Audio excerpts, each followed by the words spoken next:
네, 찾아가는 방문 서비스 청취자분들 안방으로 홈닥터를 보내드립니다. 기승국 홈닥터 예방의학과 의원 원장과 함께하겠습니다. 어서 오십시오. 네, 안녕하세요. 홈닥터 예방학과 원장 기승국입니다. 예, 앞서 저희 그 비올리스트 나가는 거 보셨죠? 아, 저 얼굴만 봐서 얼굴만 봐죠. 그거 네. 여쭤보는 거예요. 네. 몇 살인지 좀 감 잡으셨습니까? 나이가? 그분 한 30대 초반쯤? 네, 30이라고 합니다. 아, 제가 그분과 얼추 방송을 맞췄네요. 하면서 오늘 이 시간이 이어지는 것을 좀 나름 의미 있게 왜냐하면 저희가 지난주에 이제 네. 노화를 명확하게 정의하기란 참 어렵다. 네. 뭐 이런 끝맺음이었던 것 같은데 오늘은 네. 그 이야기의 실타리를 좀 풀어봐야겠죠.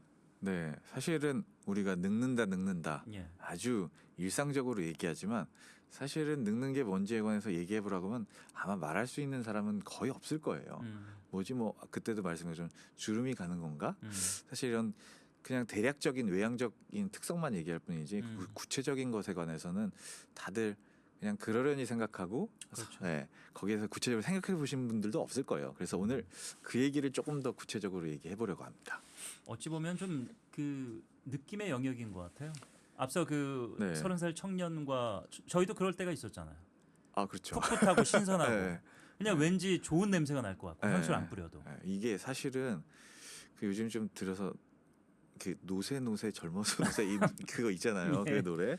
그걸 보면서 저희 간호부장님도 얘기하시는데 예. 그게 진리인 것 같다. 나이가 어. 들면 다 필요 없다. 그 일부 제 환자들 중에도 조금 잘 사시는 분들이 계시잖아요.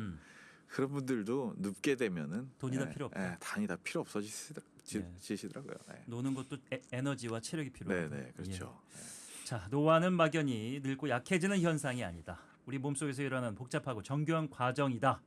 오늘 기승국 원장님과 함께 노화에 대해서 제대로 알아보겠습니다. 늙는다는 것, 노화에 대해 궁금한 점 있으신 분들 저희가 속시원히 풀어드립니다. 단문 50원, 장문 100원이 되는 문자 샵 0999번으로 문자 주시면 저희가 여쭤보고 답을 드리도록 하겠습니다. 노화를 정의하는 9가지 특성을 여하튼 저희가 얘기하긴 했습니다. 네. 사실 뭐 좀 카테고리를 늘려서 다소 복잡한 감이 없잖아 있었습니다만은 오늘은 좀 쉬운 풀이의 시간을 갖도록 하겠습니다. 우리가 일반적으로 생각하는 노화의 공통적인 특징. 네. 그 사실은 뭐 지난 시간에도 노화 정의 내리기 어렵다고 하고 그다음에 과학계에서 노화를 정의하는 특성이 9가지 정도가 있다고 말씀을 드렸는데요. 사실 우리 말처럼 늙는다 한 번으로 정의 내릴 수 있는 거는 아직까지는 없는 것 같고요. 네. 그러다 보니까 여러 가지 특성들을 모아가지고 이 정도면 노화라고 부를 수 있지 않을까 이렇게 정의를 내리는 거죠. 그래서 노화는 그래도 전반적인 개념을 살펴보면 단순히 시간의 흐름에 따라서 몸이 약해진다 이런 개념보다는 이제 노화과학 쪽에서는 세포와 조직 수준에서 아주 점진적이고 그리고 복합적인 변화가 일어나는 과정이라고 보고 그 변화들의 특징을 한 9가지 정도로 한번 추려본 것이에요. 네. 좀 더 이제 미시적으로 자세히 디테일하게 들어가 보도록 할 텐데 저는 그 표현이 가장 그 노화를 대변하는 얘기 같아요. 우리가 이제 밤을 못 새겠어. 그죠? 젊을 때는 뭐 저도 못 밤새 놀고 밤새 술 마시고 그래도 네. 어쨌든 다음에 조금 피곤하고 그냥 또 활동했는데 이게 그게 네네. 어렵다. 네. 그만큼 내부적이든 외부적인 손상이 쌓이면은 네. 그걸 빨리 해결하고 조절할 능력이 좀 떨어지는 게 아닌가? 네, 그렇죠. 사실은 우리는 알게 모르게 기능은 계속 떨어지는 거죠. 네. 우리가 노년이 되면은 뭐 예를 들어서 걷지 못하고 와상이 됐다. 이러면은 눈으로 보는 차이는 있지만 와상이 되기 전까지도 보행 능력도 계속 떨어지고 신체 기능들이 하나하나 떨어져 갑니다. 인지도 치매 얘기하지만 사실은 치매라는 게 치매냐 아니냐 이런 단순하게 정의 내릴 수 있는 게 아니라 사실은 질병 같은 게 본질적인 어떤 정의는 없다고 봐야 돼요. 뭐냐면 연속적으로 인지가 계속 서서히 떨어지고 있는 일종의 연석체라고 봐야 되고 우리가 치료하느냐 마느냐 결정할 때는 이냐 아니냐 그때서야 치매냐 아니냐 그 결정을 하게 되는 거죠. 사실은 그 전부터 꾸준히 손상이 쌓이는 거고요. 사실은 아까 9가지 특성에 대해서 말씀드렸는데 그거 자체도 제가 9가지를 다 설명드리면 뭐 텔로미아가 짧아진다. 텔로미아가 뭐지? 이게 설명하는데 한나절이기 때문에 주요한 특성을 전반적으로 3가지로 한번 나눠서 설명을 드리면 비슷한 아까 말씀드린 이제 서서히 기능이 떨어진다라는 건 비슷한 관점이에요. 첫 번째로는 유전체 내 단백질이 불안정해지면서 손상이 서서히 축적되어 가는 과정입니다. 네. 그래서 오래 쓰면 사실은 세포 수준부터 이제 손상이 쌓인다는 거죠. 둘째로 사실은 건강할 때, 젊을 때는 손상이 쌓이더라도 생명천은 어느 정도 조절 기능을 통해 그 손상을 조절합니다. 회복도 하고 그렇죠. 근데 이제는 나이가 점점 들면 그 조절 기능마저 떨어져서 이제 손상에 대응하지 못하게 되고 손상이 더욱 쌓이게 되죠. 근데 셋째로는 어찌 보면은 가장 마지막 단계라고 할 수 있는데 이런 손상이 계속 대응하지 못하 보면 이제 세포 수준이 아니라 이제 생물체의 전신적인 차원에서 통합적으로 기능 저하가 온다는 것입니다. 그래서 이게 바로 현재까지는 노화과학의 기본적인 컨셉이라고 할 수 있습니다. 네. 뭐 줄기세포 치료, 노화를 되돌리는 것이 가능할 것인가? 사실 그 저속노화나 안티에이징이나 이게 보면 기존에 이미 늙은 거를 젊음으로 되돌린다기보다는 현 시점에서 더 이상 늙는 것을 천천히 가거나 막는다는 개념이잖아요. 네. 이미 늙은 상태를 되돌릴 수가 있습니까? 지금 현재로서는 없습니다. 근데 아까 말씀하신 건 줄기세포 사실 9가지 특성 중에 하나거든요. 뭐냐면 줄기세포가 이제 고갈돼서 더 이상 이제 재생성되지 않는 상태. 그래서 그러면 이 9가지의 특성 중에 하나니까 이걸 되돌리면 당연히 심지어 젊어질 수까지 있지 않을까 네. 이런 생각을 해서 많은 시도를 하고 있는데요. 뭐 줄기세포 치료 온갖 분야에서 다 나올 거예요. 뭐 관절 같은 경우에도 줄기세포 치료 넣으면 사실 그쪽이 좀 핫이슈라 왜냐하면 그게 한 2천만 원 정도 든다고 제가 들었는데 실제로 시행이 됩니다. 실손보험이 커버가 돼가지고 오. 문제가 됐죠. 뭐냐면은 실손보험 적용된다고 해서 2천만 원짜리 시술을 받았는데 안 되는 거예요. 안 되고 나면 이제 2천만 원 가지고 한 거. 사실 왜 안 되겠습니까? 효과가 그만큼 없기 때문이에요. 그리고 실제로 효과가 있다고 하면은 사실은 건강보험 시스템상 예를 들어 진짜 효과가 있어요. 그럼 앞으로 더 큰 손상을 예방하고 오히려 심지어 2천만 원을 쓰더라도 건보 재정을 더 아낄 수 있겠죠. 예. 네. 그런데 안 한다는 얘기는 그 정도 효과가 절대 안 나온다는 얘기고요. 그리고 사실 건강보험 같은 경우에는 협상을 통해서 이게 비급여 같은 경우에는 내가 의사가 마음대로 결정하면 되거든요. 근데 건강보험에서 가격을 결정할 때는 이제 푸시를 하죠. 예. 내려라. 그래서 사실 효과가 있다고 하면은 어떤 시술이건 어떤 약제건 다 건강보험이 적용이 되게 됩니다. 특히 가성비 위주로 따지긴 하지만요. 예.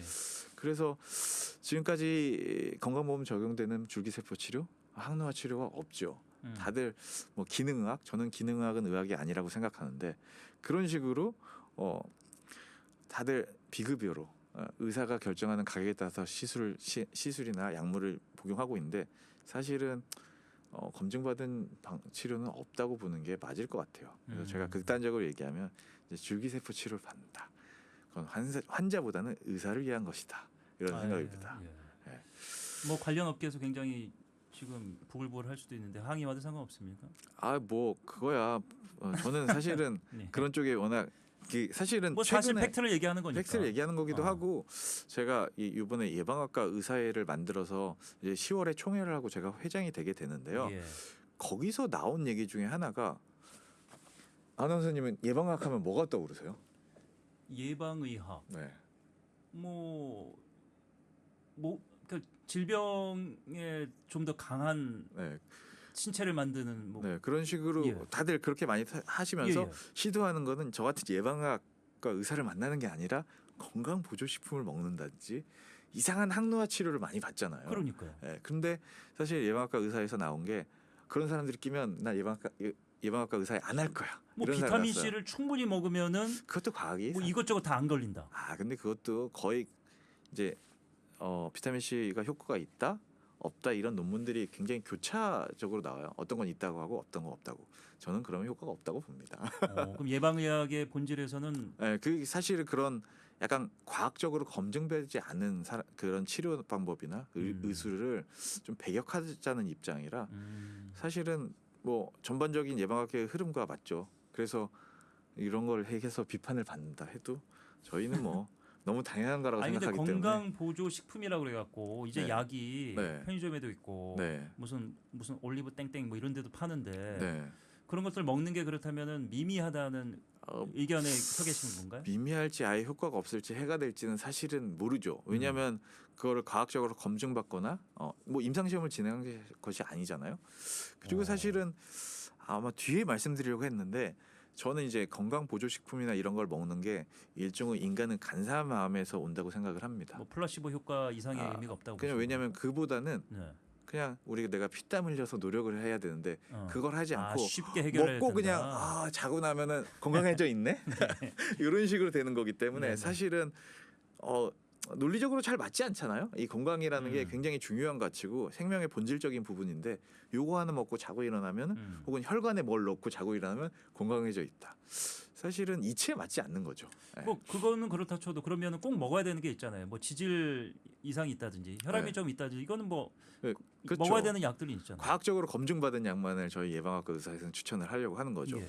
그래서 사실은 아주 좀 재미있는 이론들이 있어요. 뭐냐면 제 노화과학을 하다 보면 고혈압약, 뭐 당뇨병약, 이상지질증 약 같은 경우 과학적으로 검증됐잖아요. 예. 근데 이런 것들이 먹으면 사실은 이것들이 등장한 이후 기대 수명이 증가하고 건강 수명도 증가했잖아요. 이 말이즉슨 좀 더 기저에는 이것이 단순하게 혈압을 내리고 당만 내리는 게 아니라 노화 자체를 늦출 수 있는 게 아니라는 그런 이론들도 있어요. 그런 네? 의견을 제시하는. 네. 당뇨병 약이 노화를 네, 늦춘다? 늦출 처음 수 듣는 있다. 얘긴데? 그래 그런 노화각을 하는 사람들에게는 오, 예. 왜냐하면 좀 더 윗단계 수준에서 그런 의견이 있다는 예, 거죠. 중재를 하는 게 아니냐. 그래서 최근에는 사실은 약들을 보면 드럭 리포지셔닝이라고 해서 네. 약물 효과 재창출이라고 하는데요. 이게 최근에 FDA에서 신약을 허가를 잘 안 해주거든요. 예. 왜냐하면 예전에는 이 정도 부작용이면 그냥 다 통과했는데 사소한 부작용, 뭐 심혈관계 부작용이 있다 하면은 절대 허가를 안 내줘요. 그래서 하는 게 약물 효과 재창출인데 이게 뭐냐면 계속 먹던 약들은 부작용은 없다는 거 혹은 부작용이 적다는 거에 대해서는 검증이 됐잖아요. 그러면 이 약이 다른 부분에도 효과 있지 않을까 그렇게 하는 거예요. 예를 들어서 제 친구 같은 경우에는 이상지질증 약인 스타틴으로 연구를 진행했는데 예. 그 연구가 뭐냐면 이런 거예요. 스타틴을 먹으면 난청에도 도움이 된다. 전혀 뜬금없어 보이죠? 네. 근데 그런다는 얘기는 콜레스테롤이나 난청 자체보다는 오히려 그 윗단에서 뭔가 효과를 발휘할 수 있는 게 아니냐. 그 약의 어떤 성분과 작용이 네. 귀에도 영향을 미칠 정도로 뭔가 있다. 콜레스테롤과 혈중 콜레스테롤과 귀에도 영향이 있다면 음. 이 두 개를 포괄한 윗단계에 영향을 미칠 가능성이 있다. 그런 거고 사실은 최근에 보면은 그 위고비나 마운자로 같은 약을 들어보셨을 거예요. 다이어트 약이잖아요. 저는 뭐 네. 운동을 해서 빼야 된다는 주의이기 때문에 네. 먹진 않는데 이게 또 새로운 이야기가 있더라고요. 네, 그게 이것도 뭐 예. 이런 것들이 효과가 좋기도 한데 예. 문제는 살이 빠지면서 건강하게 살이 빠진다는 얘기예요. 그러니까 당뇨도 좋아지고 혈압도 내려오고. 아니 근데 이거를 네. 제가 좀 반론을 해야 될 게 네. 기존에는 네. 저는 이제 운동주의자이기 때문에 좀 반기를 들고 싶은 마음에 얘기하는 건데 네. 살이 찐 사람들이 약에 의존해서 빼려고 하면 안 된다. 네. 몸 해친다. 이런 얘기가 지배적이었잖아요. 네네. 과거에는. 네, 그렇긴 한데 그거야 사실은 아나운서님은 그렇게 예. 생각하시고 사람들은 다양한 시도를 해왔고요. 그다음에 결정적인 부분이 있습니다. 그렇게 해서 안 되는 분들이 있잖아요. 운동을 못하는. 그러니까 저는 이제 건강관리 계획을 짤 때 중요하게 생각하는 게 뭐 고혈압약 드세요 하면 나중에 제가 운동으로 뺄게요 이런 분들이 있는데 그렇게 계획을 짜면 안 되고 나는 아나운서님처럼 굉장히 성실하게 운동을 하는 사람은 아주 극소수입니다. 그리고 건강 계획을 짤 때는 나는 아주 잘하는 극소수 반에서 1등하고 전교 1등하는 사람이라 거기에 그에 맞춰지면 안 맞춰서 된다. 진학 계획을 짜면 안 되고 네. 나는 공부 못하는 혹은 중간 정도 되는 사람 일반적으로 건강관리에 실패하는 사람을 기준으로 건강관리 그러네요. 계획을 짜야 된다고 예, 생각을 예, 하거든요. 그러니까 예. 막 지금 생각하시기에는 뭐 이제 한 7, 80kg, 뭐 8, 90kg만 생각하시는데 뭐 120kg 넘는 분도 있고 140kg 있는 분도 있고 이런 분들은 노력을 할 수가 없잖아요. 더 이상 운동으로 자기의 한계, 한계를 극복하기에는 좀 어려운 단계까지 어려운 부분들을 가면은 사실은 이런 부분을 도움을 받아야 되는 거죠. 그렇네요. 예. 하여튼 그래요. 그러다 보니까 굉장히 많은 분들이 사실 다 실패한 거죠. 연초부터 뭐 시도했어요. 헬스클럽 초반에 끊었지만 연초에 바글바글하다가 연말 되면 싹 빠지잖아요. 예. 예. 그런 식으로 생각을 해보면 이런 것들이 충분히 의미가 있는 거죠. 예. 그렇다면 네. 만성 질환으로 복용한 약이 네. 의도치 않게 네. 혹은 의사의 어떤 처방과는 다르게 네. 이렇게 몸이 좋아지는 네. 항노화나 저속노화에 도움을 줄 수 있다는 의견과 네. 가설 이게 네. 확실히 이제 검증됐다고 보긴 아직은 보긴 좀 어렵죠. 어려우니까. 네, 그렇죠. 네. 이게 좀 알려졌나요? 그래서 만성질환약을 건강보조제 먹듯이 드신 분이 있어요? 예전에 그 고지혈 당뇨병 약인 메포민이라고 하는데 예. 그거를 장수약이라고 드신 분들이 꽤 계셨고. 장수약이다. 네. 그다음에 요즘은 함부로 그러면 안 되지만 예방한다고 뭐 아스피린 드신 분도 계셨죠. 오. 그리고 요즘 그보다는 요즘 사실은 과학적 근거가 많이 쌓이는 게 아까 말한 위고비나 마운제로 같은 그 주혈편 리셉터 아고니스트인데 이런 약들이 논문이 쏟아지고 있습니다. 뭐냐면 살이 빠진다는 논문이 아니에요. 원래 이게 당뇨약으로 개발됐거든요. 네. 당뇨약을 개발하다 보니까 또 살도 많이 빠지고 그래서 그러는데 이걸 하다 보면은 이 약을 쓰다 보니까 이제 수면 무호흡도 개선되고 그다음에 온갖 질환이 다 개선되는데 심지어 최근에 본 논문은 흡연에도 도움이 된다. 금연 가능성도 높아진다. 담배를 네. 피우고 싶은 욕구가 좀 좀 줄어드나? 뭐 저도 이제 논문 아니고. 초록만 봐서 그랬는데 네. 예, 그런 논문들이 나오고 있거든요. 이거 뭐 이렇게 협찬 받아서 나오신 거 아닙니다. 그렇죠. 오늘. 아니죠. 예. 예. 저희 뭐 오해하실까봐 예. 또 관련 업계 분들이 저런 얘기를 막 절대 아닙니다. 저희. 협찬을 해주시면 감사하겠지만 그건 아니고요. 예. 결국 이런 약들을 보면은 단순히 적응증이 여기에만 해당하는 게 아니라 논문을 쓰다 보면 여기 다 있어서 실제로 이런 약들을 하는 그 제약회사 이런데 단순하게 비만약이 아니다. 뭐 그런 식으로 발표를 하고 있죠. 이런 얘기는 여러 가지의 효과가 있다는 얘기는 좀 더 윗단 노화 본질적 부분에 좀 더 가까운 부분에 효과가 있지 않을까라는 생각을 하는 거죠. 네. 그 관련 약을 만든 회사들은 그 어부질이 그냥 뭐 놓았네요. 그죠? 그쵸, 이런 계속- 의견들이 자꾸 나올수록 네, 그러면서 본인들이 적응증을 계속 늘려나갑니다. 여기도 해당 네. 그러니까 뭐 약에 어디에 효과가 네, 있으면 이런 있습니다. 거에. 네, 이걸 조금쯤 여기 효과가 이야. 여기 점점점 늘려나가요. 네. 그래서 저는 사실 뭐 이런 얘기 함부로 얘기하면 안 되지만 네. 신장이 조금 안 좋은데 최근 보니까 엠파글루필로즈라는 당뇨약이 신장에도 신장과 좀 도움이 된다. 심장에 도움이 된다면서 적응증이 늘어났다고 하더라고요. 예. 그래서 저는 예방학과 의사다 보니까 적응증이 늘어났는데 내가 적응증에 해당한다. 굳이 안 먹을 필요가 있을까? 그런 생각이 들어서 먹으려고 지금 생각 중입니다. 드시려고 생각 중이세요? 네, 네, 저도 신장이 이렇게 썩 좋지만 않다는데 그거 한번 드셔보시고 네, 네. 저 추천해 주세요. 나중에. 그 사실은 그 네. 단백질 보조제 좀 드시나요? 예, 좀 운동하면서 그 사실 최근에 젊은 사람들이 단백질 보조제를 많이 먹다가 신장 망가지는 케이스들이 좀 그러니까요. 있다고 해서 심하게 먹으면 이렇게 네. 휴지기를 가져야 되는데 네, 욕심에 막 이것저것 쉬지 않고 많이 먹으면 신장에 무리가 네, 가요. 왜냐면 신장에서 대사되기 때문에 빠져나가고 배출되기 어. 때문에 건강해지려고 하다가 건강을 해야 하는 케이스들이 꽤 있는 것 맞습니다. 같더라고요. 네. 예. 자, 뭐 노화를 질병이나 기능 저하로 보지 않고 삶의 질 관점에서 어떻게 하면은 건강하게 활용하고 건강하게 나이 들어갈 것인가 그런 개념으로 건강 노화, 성공 노화, 활동 노화 뭐 이런 용어들이 등장을 했다고요? 사실 그 전부터 있던 개념이에요. 이런 것들은 단순하게 뭐 질병이나 기능 저하에만 초점을 맞춘 게 아니라 삶의 질과 노화에 얼마나 적극적으로 대처할 수 있는가 초점을 맞춘 개념입니다. 사실은 조금 더 사회적인 참여나 이런 쪽은 단순하게 질병에 국한하지 않는 그런 개념이라고 생각하시면 되고요.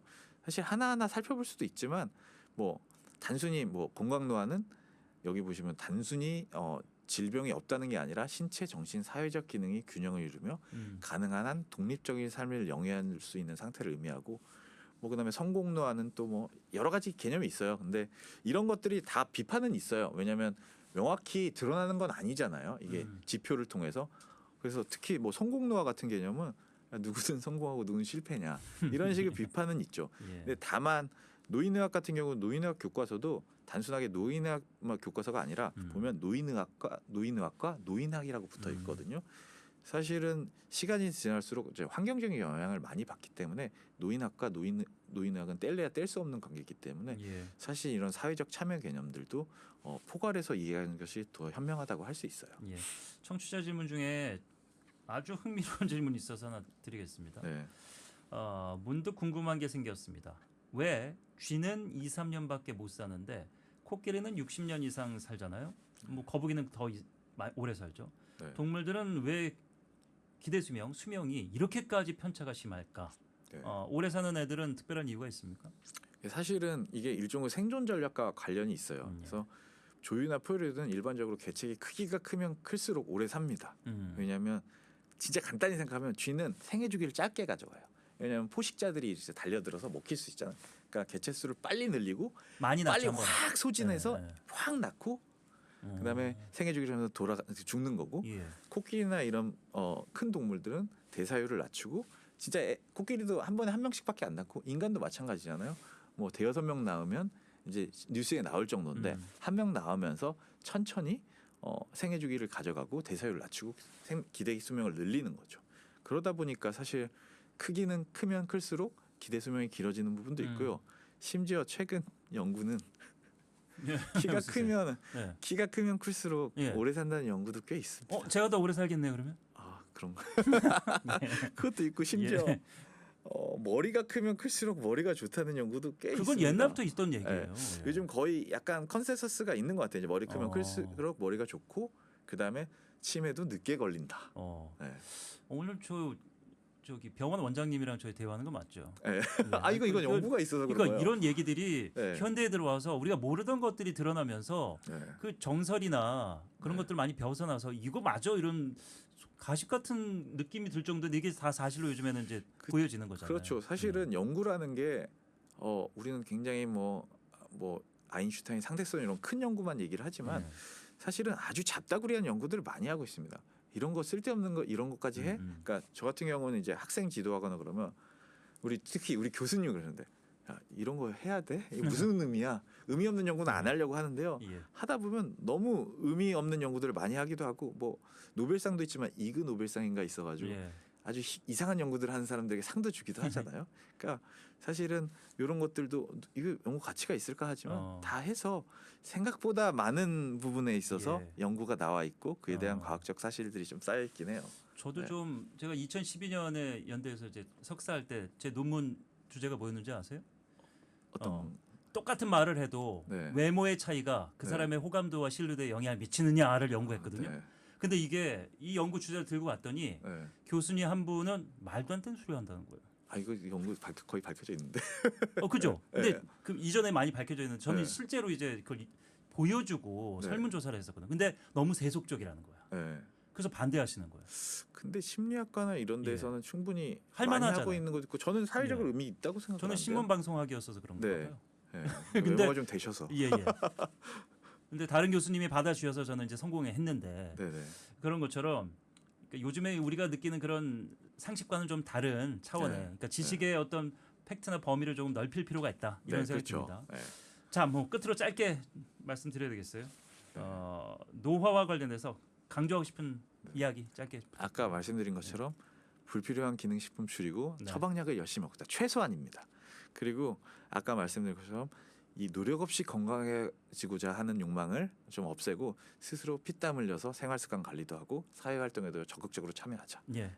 이게 핵심 그 메시지인 것 뭐 같습니다. 다양한 이야기 재밌게 풀었는데 뭐 그냥 저기 선생님 같은 결론을 내려주셨네요. 어쩔 수 없이 그렇죠. 진리죠 그런 것들이. 왜냐하면 이게 흥미를 알겠습니다. 이 결론을 얘기해서 예. 흥미롭게 얘기할 위한 양념이었다고 생각하시면 될 것 알겠습니다. 같아요. 기승국 원장과 함께했습니다. 고맙습니다. 네, 감사합니다. 예.